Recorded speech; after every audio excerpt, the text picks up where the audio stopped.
Él fue muy superior a nosotros. Él es el majestuoso, el magnífico. Él es nuestro hermano mayor que se para, no como Saúl, que de cabeza y hombros sobrepasaba a cualquier otra persona en Israel. No, infinitamente por encima de todos nosotros, incluso en su masculinidad. Y sin embargo, mira lo que vemos, recurriendo al Padre en comunión, dependiendo del Espíritu Santo, siendo guiado por el Espíritu Santo, haciendo obras en el poder del Espíritu Santo, y argumentando desde lo mayor a lo menor. Si este es el caso con nuestro Señor, ¿cuánto más debería ser nuestro caso?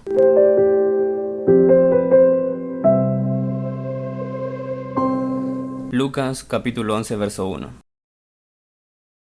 Y aconteció que estando Jesús orando en cierto lugar, cuando terminó, le dijo uno de sus discípulos: Señor, enséñanos a orar, así como Juan enseñó también a sus discípulos. Y él les dijo: Cuando oréis, decid: Padre santificado sea tu nombre, venga tu reino, danos hoy el pan nuestro de cada día y perdona nuestros pecados, porque también nosotros perdonamos a todos los que nos deben, y no nos metas en tentación. Ahora, veremos esta primera parte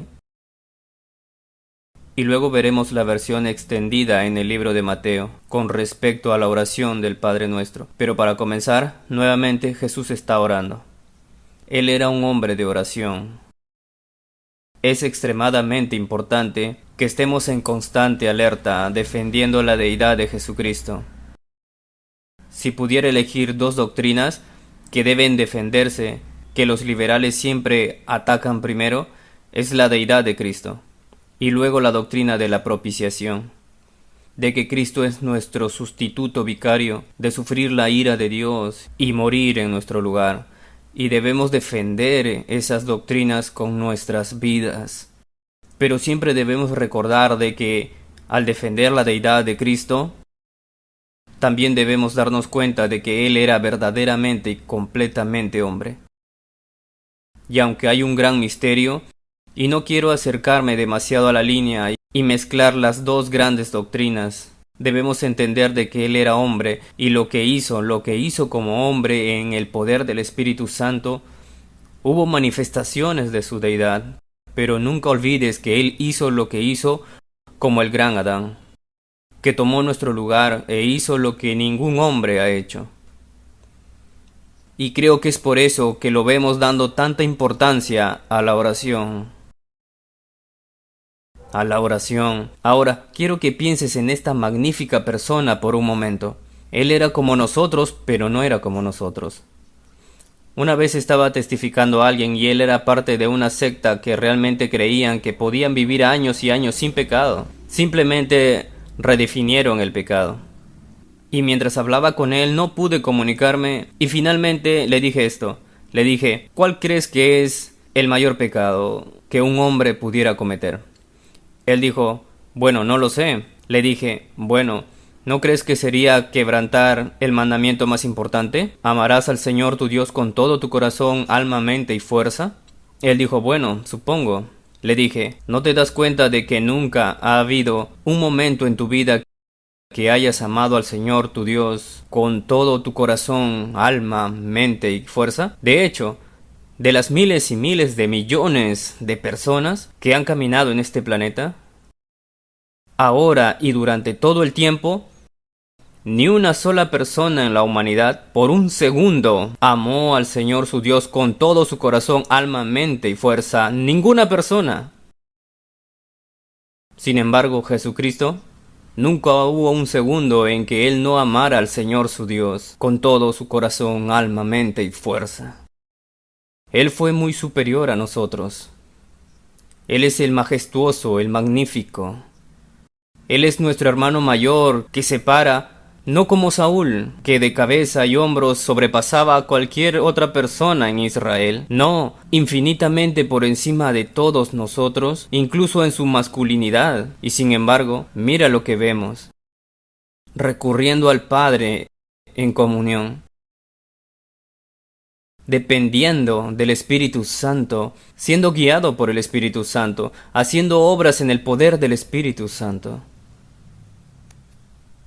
y argumentando desde lo mayor a lo menor, si este es el caso con nuestro Señor, ¿cuánto más debería ser nuestro caso? Al hablar de la oración, no sabía a dónde ir, porque hay muchos lugares, quiero decir, en realidad pensé en enseñar sobre las bienaventuranzas. Y dices, bueno, ¿qué tiene que ver las bienaventuranzas con la oración? Absolutamente todo. Bienaventurados los pobres en espíritu. ¿No te das cuenta el propósito principal de Dios? Quizás el primer paso en toda la santificación es debilitarte. Hay una canción que siempre les cantaba a mis hijos cuando eran pequeños. Era esta. Hijo mío, soy débil y estoy temblando por el Señor que siempre recuerdo. Oh, qué pastor tan fuerte que tiene en sus brazos. Él te quebrantará y te hará suyo. Una vez conocí a un hombre que había escrito una canción muy especial, muy inusual para nuestro tiempo, muy centrado en Cristo. Y había cantado la canción varias veces en mis devocionales durante años, pero nunca había conocido al hombre que la escribió. Y un día lo conocí. Él parecía un mosaico. Parecía alguien que habías destrozado con un martillo, en miles de piezas, y luego cosidas de alguna manera juntas.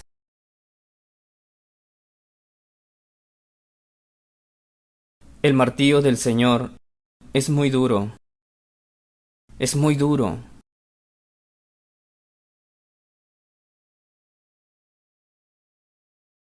pero es necesario. Ahora sé que algunos de ustedes pueden estar pensando, oh sí, cuando estamos en pecados el Señor debe disciplinarnos. Y no estás entendiendo. No estoy diciendo como resultado de algún pecado. Estoy diciendo que esto es algo absolutamente necesario para crecer. Él debe alejarnos de nuestra independencia. Él debe debilitarnos, debe hacernos ver. Solía decirle a los jóvenes que no se puede predicar sin el poder de Dios. Ahora me doy cuenta de que no puedo atarme los zapatos. No puedo atar mis zapatos sin Él.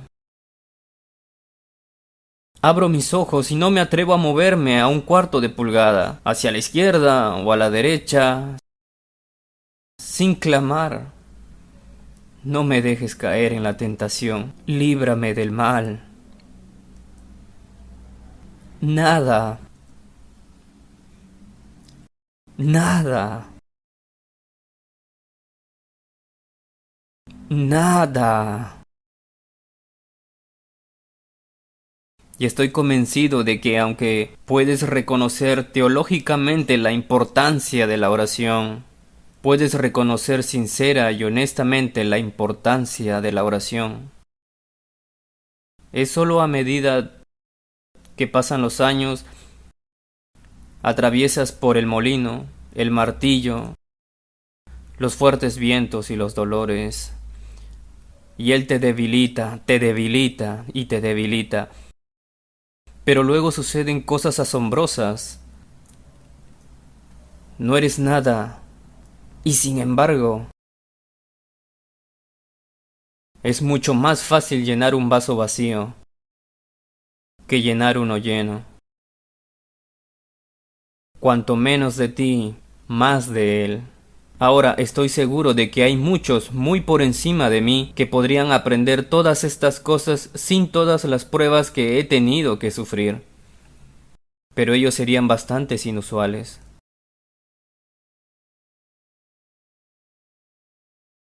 Para aquellos de ustedes que son más jóvenes aquí, les suplico que se comprendan a sí mismos a través del estudio de las Escrituras. Entiendan la debilidad a través del estudio de las Escrituras. Y se sometan a la mano de Dios. Y le pidan que Él haga lo que sea necesario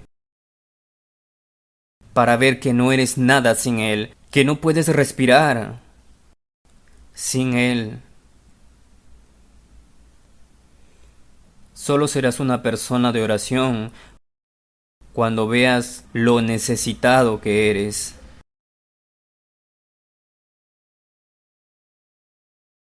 Y aconteció que Jesús estaba orando en cierto lugar. Cuando terminó, le dijo a uno de sus discípulos, cuando terminó: en mi vida he tenido el privilegio, no el de tener una buena educación, o ese tipo de cosas, pero he conocido hombres secretos. Si menciono sus nombres, quizás conozcas alguno de ellos. Son hombres de oración, hombres de la palabra, de la vieja escuela. Y puedo recordar los momentos en que oraba con ellos, o ellos oraban conmigo, que tenía miedo de mirar arriba. O si te encontrabas con ellos y estaban orando en ese momento, salías de la habitación, como dije anoche. Sabías que estaban tratando con Dios, y sabías que Dios estaba tratando con ellos. Podías saber que era diferente. Este hombre ha estado con Dios. Esta mujer ha estado con Dios. Creo que ellos también tenían tanto miedo de interrumpir a Cristo aquí, como cuando Él afirmó su rostro como pedernal para ir a Jerusalén. Solo miraban, tal vez hablaban en silencio el uno al otro, pero no se atrevían a interrumpir lo que estaban viendo. Era demasiado santo. Demasiado santo. Ahora, ¿cómo se logra eso en un hombre o en una mujer? A través de la oración. ¿Cómo aprendes a orar? A través de la oración. Al renovar tu mente en la palabra de Dios y al orar. Y con el paso de los años, no con el paso de los días, sino con el paso de los años, tu mente se conformará más y más a la voluntad de Dios. Y te vuelves más consciente de manera intensa de tu privilegio. De modo que si alguien te pregunta, ¿alguna vez has estado en Tierra Santa? Simplemente le dices, estoy allí todas las mañanas cada vez que me arrodillo. ¿No te das cuenta de que tú y yo hemos tenido una audiencia con Dios?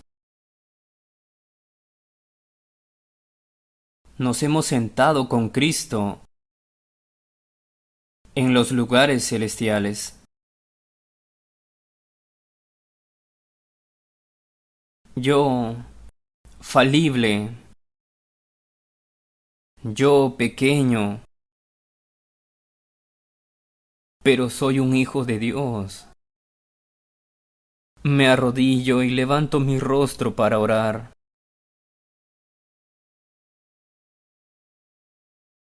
Y los ángeles se deben callar, porque he sido comprado por la sangre del Cordero.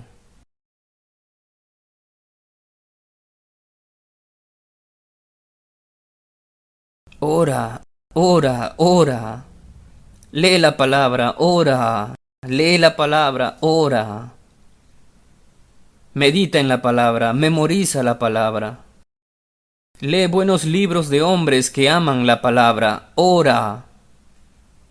Sostén ambas cosas en tus manos. Que se convierta en una realidad. Y que la presencia de Dios se convierta en una realidad mayor que la presencia de las personas en esta habitación contigo. Cuando terminó, le dijo uno de sus discípulos, Señor, enséñanos a orar. Ahora, esto es muy importante. ¿Por qué? Frecuentemente la oración se mira como algo místico. Y sin embargo, aquí encuentro la palabra enseñar. Enseñar, enséñanos a orar. ¿Cómo aprendes a orar? He encontrado esta terrible división entre el pueblo de Dios. Hay quienes parecen orar mucho y caen en el misticismo. Y hay quienes se entregan a la palabra de Dios y no oran y caen en el intelectualismo, en lo académico. Ahora, les diré esto en mi experiencia. En mis 30 años de predicación he descubierto que debemos tener cuidado porque hay hombres y mujeres que son excepcionalmente hábiles en la oración y no debemos negar eso, pero los que son hábiles en la oración no deben dejar de lado la palabra. Y los hombres que no son hábiles en la oración, pero son proclamadores hábiles de la palabra, y ambas cosas son necesarias y sin embargo deben ser cuidadosos en entregarse a la oración. ¿Te das cuenta? Siempre debemos ser cuidadosos. Nuestros dones son algo maravilloso, pero pueden hacernos torpes y desequilibrados. Por ejemplo, no todos tienen el don de la generosidad, pero todos deben dar. ¿Te das cuenta? Él dijo, enséñanos a orar.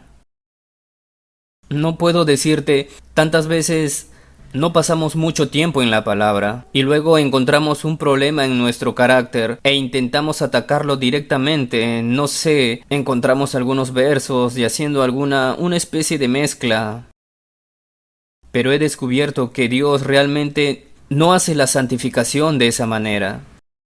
Por eso siempre les digo a los jóvenes, dicen, ¿qué debo hacer? Yo respondo, haz lo que casi nadie hace. Ellos dicen, ¿qué cosa? Lee la Biblia desde Génesis hasta Apocalipsis, y luego hazlo una y otra vez y otra vez, y otra vez y otra vez.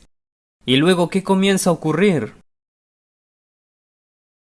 La totalidad de tu vida comienza a transformarse cada vez más a la imagen de Cristo. Comienzas a desarrollar, a cultivar la mente de Cristo. Y eso es absolutamente necesario en la oración. Ahora, hice un comentario que espero que no haya sido tomado como rudo. Hay que decirlo, aunque sea duro. ¿Sabes qué sería bueno para algunas personas que no predicarán? ¿Te das cuenta de eso? No, las escrituras dicen eso. No todos ustedes sean maestros. Sería bueno para algunos de los hombres, lo mejor que podrían hacer sería dejar de predicar. No, sinceramente, es algo aterrador, es verdad. Bueno, quiero decirles algo más. Para algunos sería mejor que dejaran de orar. Y sé que eso enojará a algunos de ustedes. No se trata solo de predicar, es predicar bíblicamente, es predicar la verdad bíblica. No es solo orar, es orar bíblicamente. Puedes venir a la presencia del Altísimo y decir algunas cosas muy equivocadas, y sí, Él es misericordioso. Eso no cambia el hecho de que has dicho algunas cosas muy equivocadas ante el Altísimo. ¿Debería uno tener miedo de predicar? Absolutamente, pero hasta cierto punto también debes tener miedo de orar. Ahora quiero equilibrar eso. Un nuevo creyente no necesita ir y leer la Biblia 600 veces antes de desarrollar una vida de oración. Pero todos debemos darnos cuenta de que se debe exigir una gran humildad cuando nos encontramos ante la presencia de Dios. Y número 2. Como nos dice la literatura de la sabiduría, ten cuidado con tus palabras.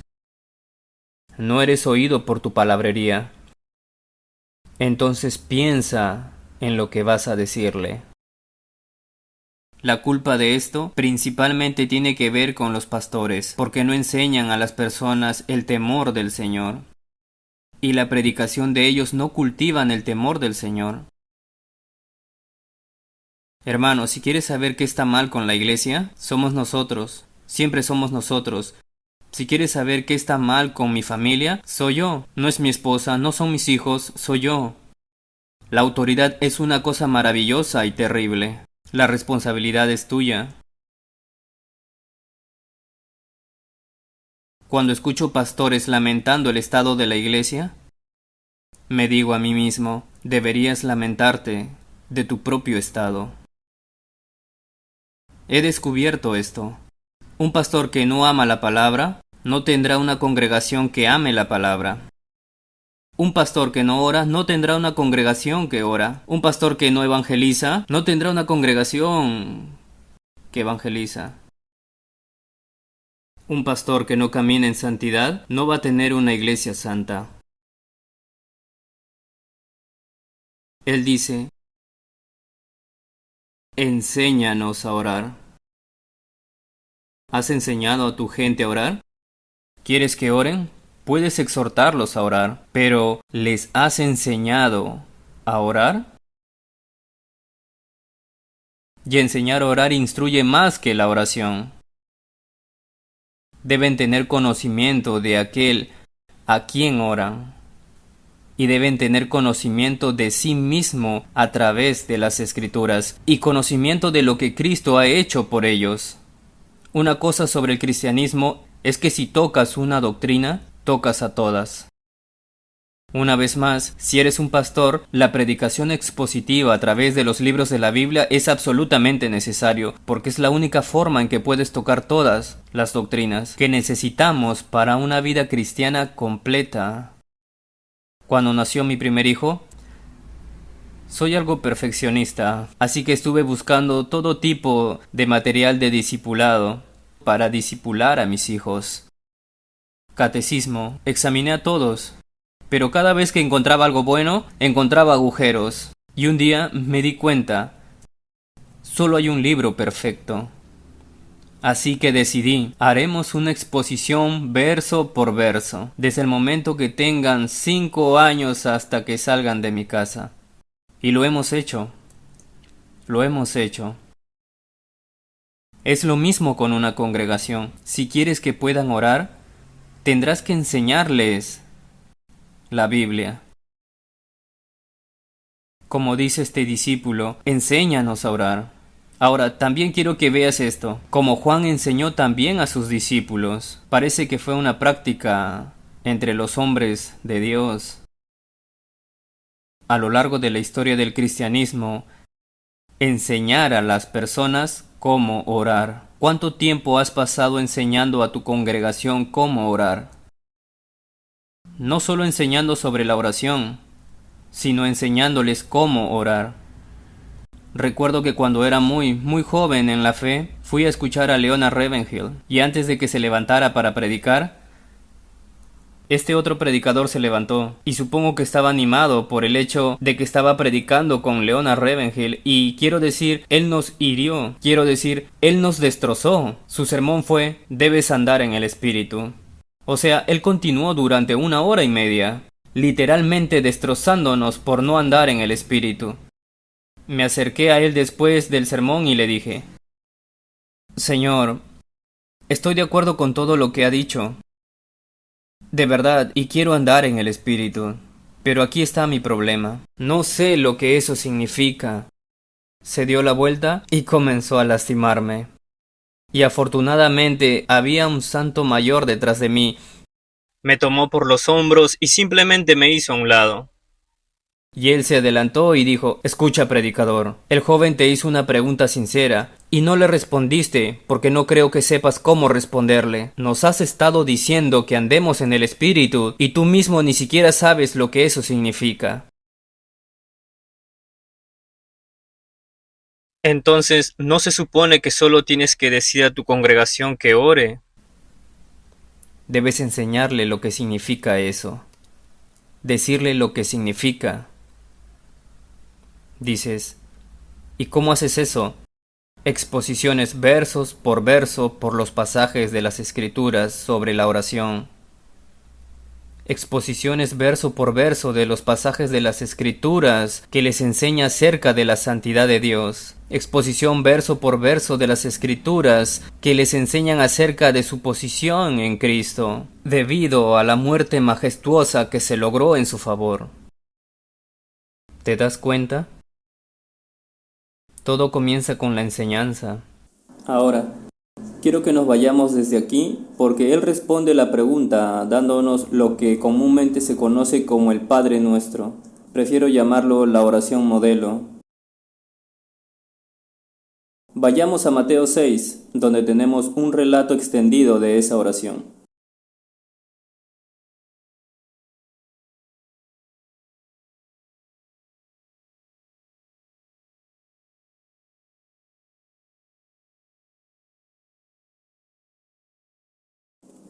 Me gustaría enseñar sobre todo el capítulo 9, pero vayamos al 8 por un momento.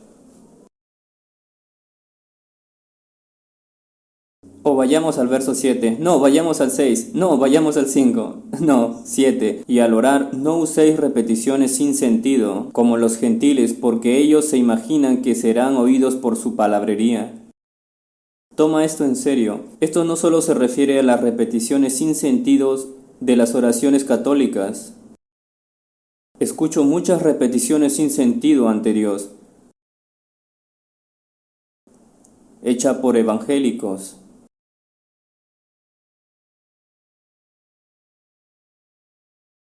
Ten cuidado con tus palabras. Piensa en lo que vas a decir. Estás en la presencia del Rey. Verso 8. Por tanto, no se hagan semejantes a ellos, porque su Padre sabe de las cosas que necesitan antes que ustedes se lo pidan. Parece que estas repeticiones sin sentidos en el verso 7 tienen que ver con que hay dudas de que la deidad realmente entiende tu problema, por lo que deben seguir hablando con él una y otra vez y explicarle la situación. Ahora, aquí la gente dice, esto parece ser un obstáculo para la oración. Si él ya sabe lo que necesito antes de preguntarle, ¿por qué preguntarle?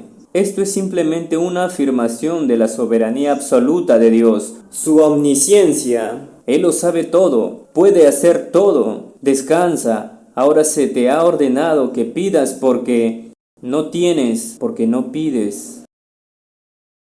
Él ha decretado tanto que le pidamos, que cuando Él se mueva a nuestro favor, eso conduzca a una doble alabanza. No solamente que Él hizo lo que hizo, sino que Él lo hizo con gracia, con respuesta a nuestra petición. Lo que necesitas saber es que cuando vienes ante Dios, si lo conoces, sabes que Él lo sabe. Él entiende. No tienes que explicarle todo acerca de tu necesidad. Y realmente no tienes que explicarle cómo Él debe lograr esto. Él sabe.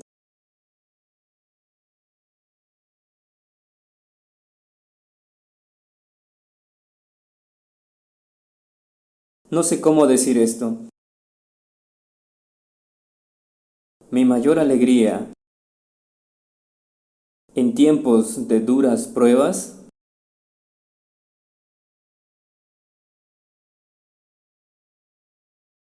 mi lugar seguro es en la vigilia. No puedes dormir y te levantas de la cama. Tengo una ventana. Solo arrodillarme en la oscuridad. En un momento, la luz, la luna brillando a través de la ventana. Estás tan ansioso, tan lleno de confusión, hay tantos problemas, tantas necesidades, tantas cosas. Y de rodillas miras hacia arriba y dices nada más que esto. Tú lo sabes. Tú lo sabes, Señor. Tú lo sabes. Y con eso puedes volver a dormir como un bebé. No hay mucho que decir cuando lo conoces. Cuanto más lo conozco, menos tengo que decir.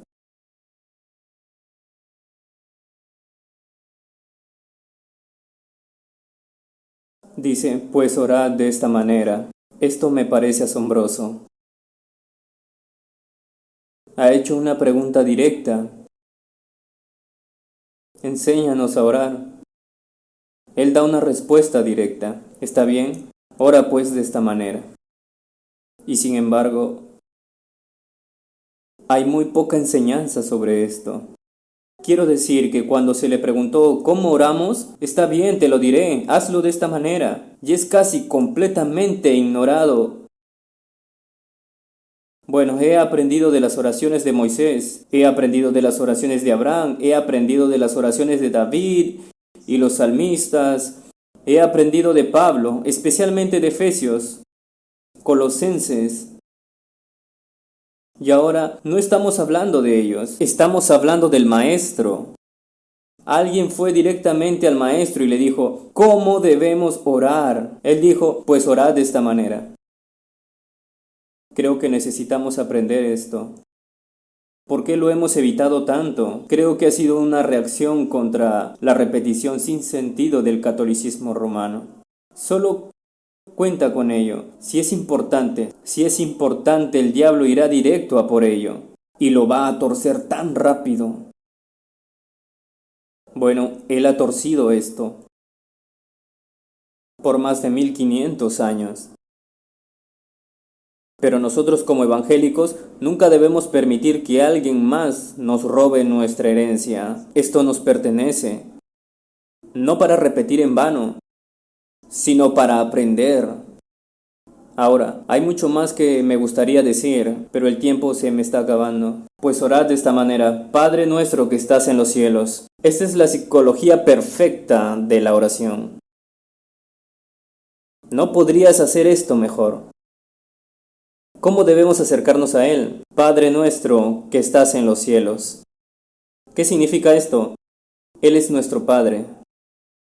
Ahora, no vengas a decirme: sí, es nuestro Abba Padre. Él es nuestro papá, nuestro papito. Y lo llamamos papá, papito. No, no lo llamamos papá, papito. No es lo que eso significa. Así que deja de decir ese tipo de cosas. Eso no es lo que significa. Abba Padre era un término de cariño, sí, pero no es sinónimo de nuestro término papá, papito. Porque aunque fue un término de cariño, siempre tuvo el mayor respeto y asombro.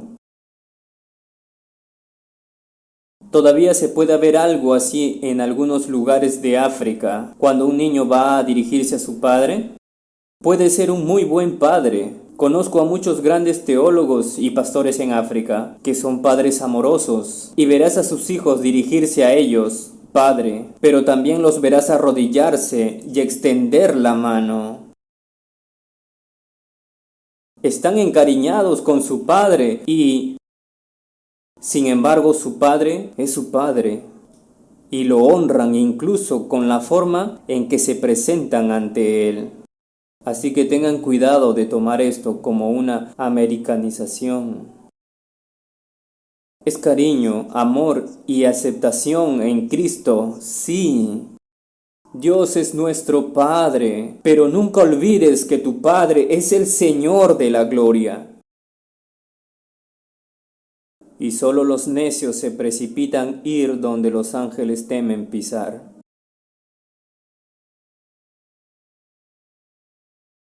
Es un equilibrio. Padre nuestro, vengo ante ti sin incertidumbre, sin temor a fallas en tu carácter.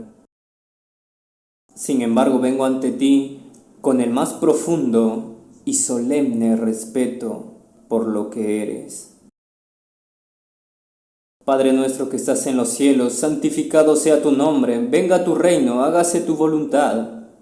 Ahora, estas son 3 peticiones y, sin embargo, en lugar de verlas como peticiones separadas, preferiría que la veas como un todo. Sería como un diamante que al girarlo en diferentes direcciones a la luz, ves diferentes reflejos. Son como 3 reflejos de un todo mayor. Ahora, quiero que pienses en esto, en tu propia vida de oración, pero también quiero que pienses en esto en la oración congregacional. Esto será el centro de tu vida de oración. Esto será el centro de la oración congregacional. Y aquí vemos que el corazón de Jesucristo, ¿cuál fue su gran deseo? ¿Cuál fue su gran petición? ¿Qué deseaba sobre todo lo demás? ¿Por qué latía su corazón? ¿Por qué tomó otro aliento? ¿Cuál fue la razón? Aquí está. Él vivió, respiró y murió para que el nombre de Dios sea santificado, para que venga el reino de Dios, para que sea hecha la voluntad de Dios. Ese debe ser el núcleo mismo, el centro de todas nuestras oraciones. Y solo puedes llegar allí como persona, solo puedes llegar allí como congregación a través de la palabra de Dios, a través del estudio y la proclamación de la palabra. para que esto deje de ser sobre ti y sobre mí. Todo se trata de Él, y no puedes llegar allí aparte de la predicación y del estudio privado. De esto se trata. ¿Qué significa eso? Nuevamente, cada una de estas frases es una conferencia de 5 días. Santificado sea tu nombre. ¿Qué significa eso? Dios es santo. Frecuentemente pregunto a los jóvenes, ¿qué significa que Dios es santo? Bueno, Él no tiene pecado. ¿Qué significa que Dios es justo? Bueno, que Él no tiene pecado. Entonces, ¿cuál es la diferencia entre santidad y justicia? La santidad no es necesariamente que Dios no tenga pecado. Es una idea secundaria. Está allí. Pero la santidad tiene que ver con la separación. Y lo que significa es que Dios no es como nosotros, sino más grande. No hay simplemente una diferencia cuantitativa entre nosotros y Dios. Hay una diferencia cuantitativa. Dios no está en la misma categoría que nosotros, ni con nadie más. Es estimado por separado. Es tratado por separado. Separado de todo, de todos, y por encima de todo y de todos. Es por eso que declaraciones como Dios y el país son solamente necias. O Dios y el rey. Dios nunca debe ponerse en una relación conjuntiva, a menos que sea el Padre, el Hijo y el Espíritu Santo. Es Dios.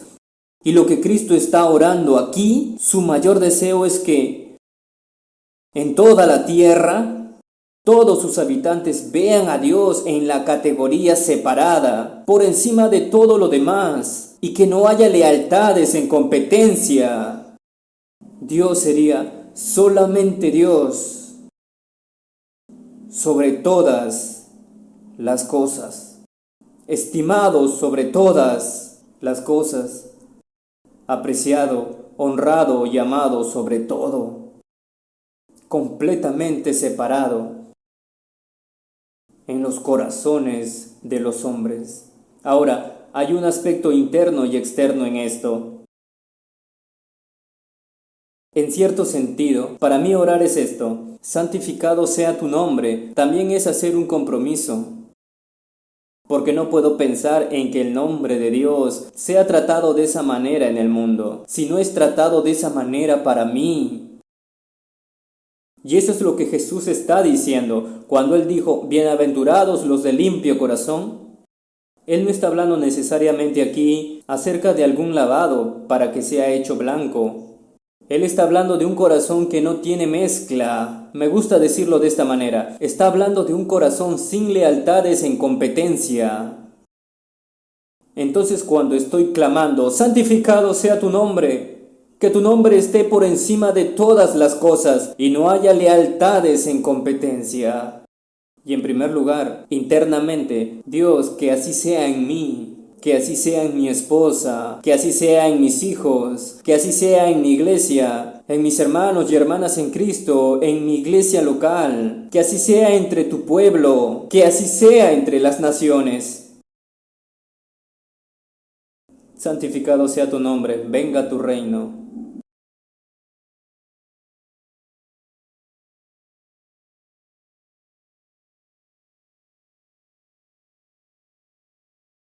A veces limitamos la obra de Dios a alguna categoría espiritual y eso es todo. Pero tienes que ver todo le pertenece a Dios. Rocas, árboles, moléculas, peces, pájaros, ballenas, tiburones y todo lo que habita en el mar. Todo lo que vuela en el cielo, todo lo que se arrastra sobre el suelo, todo es suyo. Como Abraham Kuyper una vez dijo, cuando regrese Jesús simplemente hará esto, extenderá su mano y dirá, mío, mío, mío, mío. Venga su reino, ¿qué significa? Hay un sentido en la que la iglesia es una expresión de su reino, ya que obedecemos al Rey y obedecemos su voluntad. Pero se refiere a todo: gobierno, que el gobierno sea una expresión de su reino, que las familias sean una expresión de su reino, que las finanzas, el comercio y todo en esta tierra sea una expresión de su reino, de su gobierno. No hay nada fuera de los límites de la sabiduría de Dios o de su gobierno. Y en cada área de la vida, incluso los académicos pertenecen a Él. En todas las disciplinas de las matemáticas, la física y todo le pertenece a Él. Escuché una canción hace unos años y nunca he podido encontrarla, pero alguien que era un ingeniero escribió una canción sobre Dios, que Él es el Dios de la ingeniería. Pensaba que era la canción más increíble, porque decía que Él era el Dios de las ruedas y de los engranajes. Seguía y seguía del diseño, que todo viene de Él, es por Él y vuelve a Él. Todo. Tienes que dejar de ver todo esto en una pequeña categoría espiritual. Todo es suyo. Y deberíamos entristecernos cuando encendemos el televisor y vemos que el gobierno no está sometido a Dios. Vemos que el comercio no está sometido a Dios. Vemos que el mundo entero no está sometido a Dios. Debería entristecernos y hacer que nos golpeemos las rodillas y clamemos: venga tu reino. Pero su reino no vendrá a través de la política. Su reino no vendrá de una ridícula construcción de justicia social. Su reino vendrá a través de la predicación del Evangelio de Jesucristo. Su vida, su muerte, su resurrección y su reinado. Y su reino solo se manifestará a medida que los hombres sean regenerados por el Espíritu Santo de Dios y se conviertan en nuevas criaturas. Si alguno está en Cristo, nueva criatura es. Pero nosotros, como estadounidenses, siempre vemos que sí, soy una nueva criatura, pero si realmente observas el texto cuidadosamente, verás que se está diciendo mucho más. No hay verbo allí. Si alguno está en Cristo, una nueva creación. Lo que dice es esto: en el momento en que una persona es regenerada por el Espíritu Santo, se arrepiente y cree, no solo se ha convertido, en cierto sentido, es una nueva creación, sino que ha entrado en un nuevo reino. Este es el comienzo de la nueva creación, que Dios llevará a su perfección en la segunda venida de Cristo, la resurrección de los muertos, cielos nuevos y tierra nueva. Ya empezó. Esta utopía que todos buscan, esa hermosa tierra que todos anhelan, comienza en el momento en que alguien es convertido, después de haber sido regenerado por el Espíritu de Dios. Y eso solo ocurrirá nuevamente, no a través de una construcción social, sino a través de hombres que predican el Evangelio. El Evangelio. El Evangelio.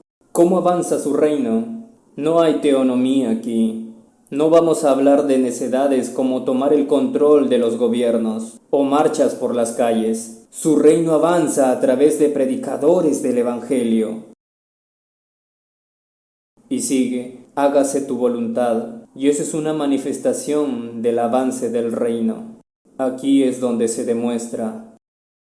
Puedes hablar todo el día sobre el reino, tu amor por el reino, tu participación en el reino, pero tus palabras se demostrarán verdaderas o falsas por tu sumisión a la voluntad de Dios.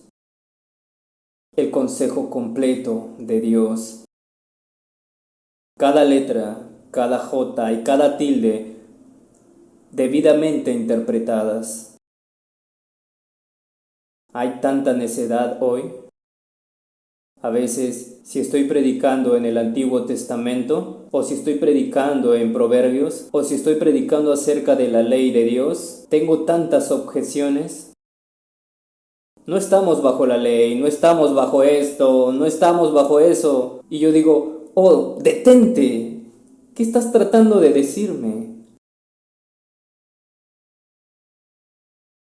Mi justificación no es a través de mi obediencia a la ley. Pero si la ley, el consejo completo de Dios, el Antiguo y Nuevo Testamento no son para mí hoy, entonces tengo que arrancar la mayor parte del libro de los Salmos, que constantemente dice cuán preciosa y agradable es la ley de Dios. Ahora, admitiré que hay muchos legalistas que toman estas leyes y las malinterpretan. No interpretan a la luz del Evangelio. Sin embargo, quiero que entiendas algo. Si no amas la ley de Dios, la palabra de Dios, cada parte de ella, hay algo terriblemente mal en tu supuesta confesión de fe. La ley no solo está en mi contra cuando estoy en contra de Cristo. La ley solo es un enemigo para mí cuando trato de justificarme a través de ella. Pero la ley, la sabiduría y los preceptos del Antiguo y Nuevo Testamento son una guía y son preciosos para mí. Y así es como ora una iglesia. Ahora, permítame decirle algo. Realmente tengo 3 minutos. Permítame concluir esto. Observa esto. Danos hoy el pan nuestro de cada día. ¿Qué está ocurriendo aquí? No puedes separar el verso 11 de los versos 9 y 10. ¿Y por qué eso es importante? 9 y 10, como muchos predicadores han señalado, esta es la oración de un soldado, esta es la oración de un trabajador, esta es la oración de alguien que se ha entregado a la obra del Evangelio, a la obra del reino. Entonces, cuando llegas al verso 11, básicamente está diciendo esto: dame, no el pan. No satisface mis necesidades separados del verso 9 y 10, pero lo que dice esto, estoy total y completamente comprometido como individuo. Estamos total y completamente comprometidos como iglesia para dar nuestra vida al avance del reino, la gloria de Dios, la santificación de su nombre, el hacer su voluntad, pero necesitamos sustento. Danos solo aquellas cosas que son necesarias para que podamos realizar la obra. ¿Entiendes eso? Pero eso no se ora hoy en las iglesias.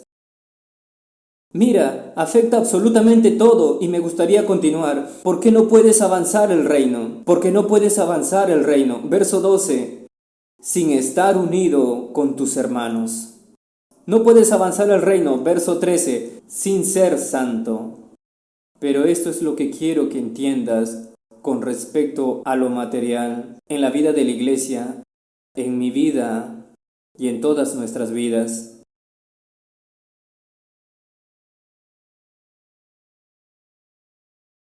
Señor, permítanme usar una ilustración muy personal. Durante años y años de mi vida he luchado contra el dolor crónico. Es horrible. ¿Cómo debo orar? Señor, sáname. No es suficiente. ¿Cómo debo orar? Señor, si al sanarme tu reino avanzará mucho más, tu voluntad se cumplirá más intensamente y tu nombre será santificado y estimado, entonces sáname. Pero Señor, si a través de este dolor eres más santificado, tu voluntad es sumamente lograda y tu reino avanza de gran manera, entonces déjame como estoy. Sí, incluso toma mi vida, pero que venga tu reino. En la sabiduría de Dios, cuánta necedad, cuánto pecado, cuánto peligro he evitado debido al dolor. Cuán limitados se han vuelto mis entrenamientos. ¿No comprendes? No se trata de tu mejor vida ahora. Se trata del avance del reino. Así es como debemos orar. Así es como las iglesias deben orar. Oremos. Padre, oh Padre,